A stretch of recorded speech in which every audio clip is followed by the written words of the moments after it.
Día 26 de agosto. San José de Calasanz, fundador de los Padres Escolapios, del año 1648.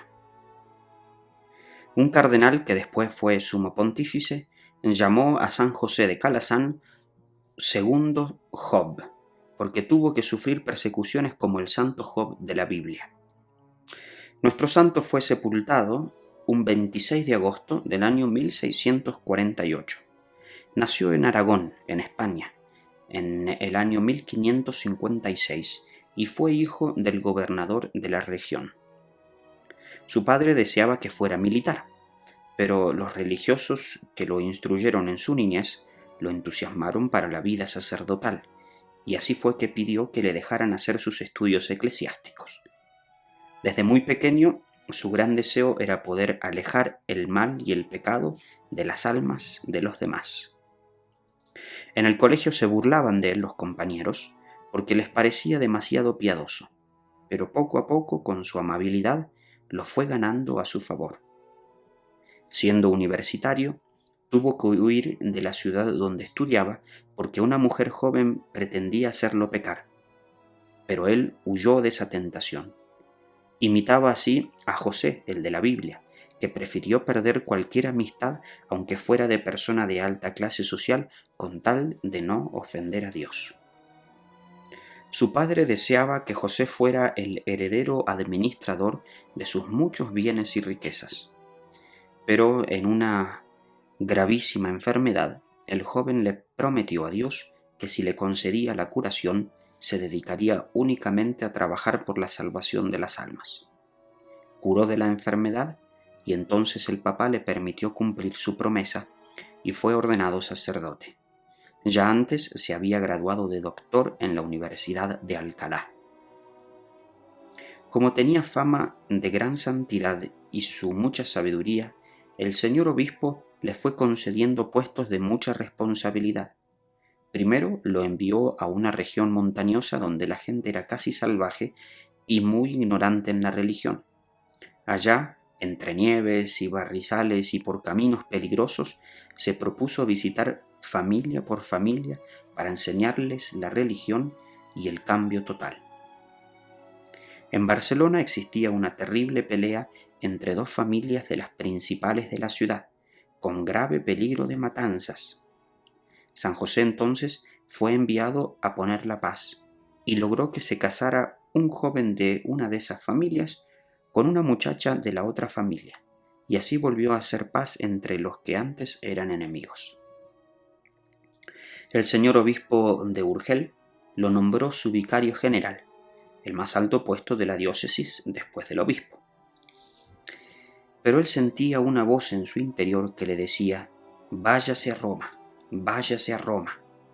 Y en sueños veía multitudes de niños desamparados que le suplicaban que se dedicara a educarlos.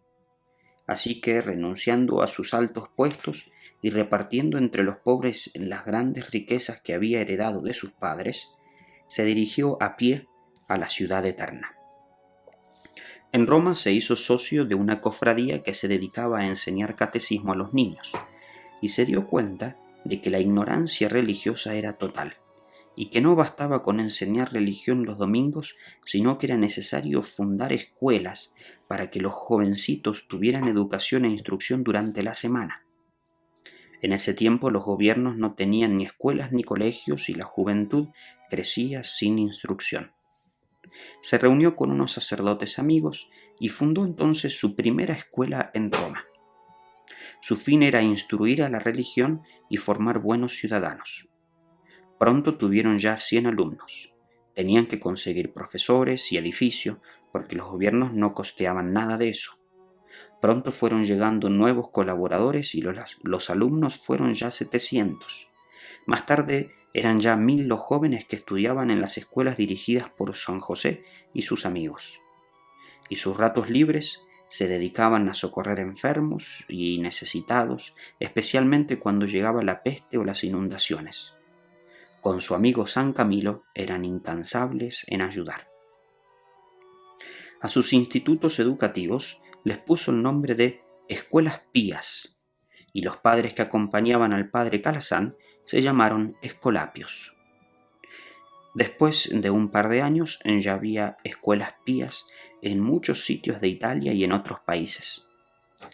Después de muchos años, las escuelas pías se hicieron presentes ya por todo el mundo. Los envidiosos empezaron a hacer llegar quejas contra las escuelas pías, y el sumo pontífice Clemente VIII envió a los sabios cardenales Baronio y Antoniani a que hicieran una visita sorpresa a las tales escuelas. Los dos cardenales se presentaron repentinamente sin previo aviso y encontraron que todo funcionaba tan sumamente bien que el Papa, al escuchar su tan excelente informe, se propuso ayudarles mucho más. Algo parecido hizo más tarde el Papa Paulo V, y al darse cuenta de lo bien que funcionaban las escuelas del padre Calasanz, les concedió toda su ayuda. Y en verdad que la necesitaban, porque las dificultades que se le presentaban eran muy graves. El padre Calasanz tenía una gran fuerza, y un día se echó sobre sus espaldas una pesadísima campana y se subió por una escalera para llevarla a la torre. Pero la escalera se partió, y él cayó con la campana y se rompió una pierna. Duró varios meses en cama entre la vida y la muerte, y desde entonces su falta de salud lo hizo sufrir mucho. Pero los mayores sufrimientos le iban a llegar de otra manera totalmente inesperada. Recibió el padre Calasanz como colaborador a un hombre ambicioso y lleno de envidia, el cual se propuso hacerle la guerra y quitarle el cargo de superior general de su congregación. Por las calumnias de este hombre y de varios más, nuestro santo fue llevado a los tribunales y solamente la intervención de un cardenal obtuvo que no lo echaran a la cárcel. Él repetía: me acusan de cosas que no he hecho, pero yo dejo a Dios mi defensa. El envidioso logró a base de calumnias que a San José Calasanz le quitaran el cargo de superior general, y después las acusaciones mentirosas llegaron a tal punto que la Santa Sede determinó acabar con la congregación que el santo había fundado. San José, al escuchar tan terrible noticia, repitió las palabras del santo Job: Dios me lo dio, Dios me lo quitó, bendito sea Dios. Afortunadamente después se supo la verdad, y al fundador le fueron restituidos sus cargos y la comunidad volvió a ser aprobada y ahora está extendida por todo el mundo. Dicen que San Alfonso de Ligorio, cuando estaba fundando la congregación de los padres redentoristas y encontraba fuertes dificultades y oposiciones, leía la vida de San José de Calasanz para animarse y seguir luchando hasta conseguir la definitiva aprobación.